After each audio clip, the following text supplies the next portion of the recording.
وصفة اليوم فيتيلو توناتو مع الصوص. الوصفة الكلاسيكية ياخذوا لحم عجل وأنا أخذت لحم عجل. التتبيلة المستخدمة هنا إكليل الجبل وتوميان، بابريكا، ملح، فلفل أسود وشوية زيت.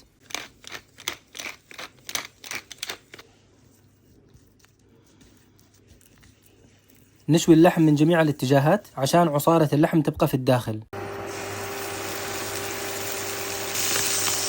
الآن بنحط اللحم في الفرن. اللي عنده فرن أبو مروحة يخلي درجة الحرارة 80، واللي عنده فرن فوق وتحت يخليها 100. للأسف ما أقدر أحدد لكم المدة، الأفضل يكون عندكم مقياس حراري. درجة حرارة اللحم من الداخل لازم تكون 50 إلى 55، يعني ميديوم. نغلف اللحم ونحطه في الثلاجة لمدة ساعتين. عملنا الفيتيلو، الآن بنعمل التوناتو يعني صوص بالتونة. مكونات الصوص إن شاء الله بحط لكم في صندوق الوصف. في مكون واحد اسمه جميزة بويون، واللي هو مرق ماجي خضار. اللي ما عنده يستبدله بملح.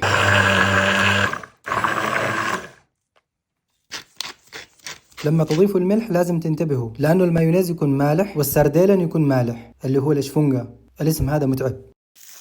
بعد ما اللحم صار بارد نقطعه إلى شرائح رقيقة. تابعوا الفيديو الأخير لأني بوري لكم طريقة التقديم.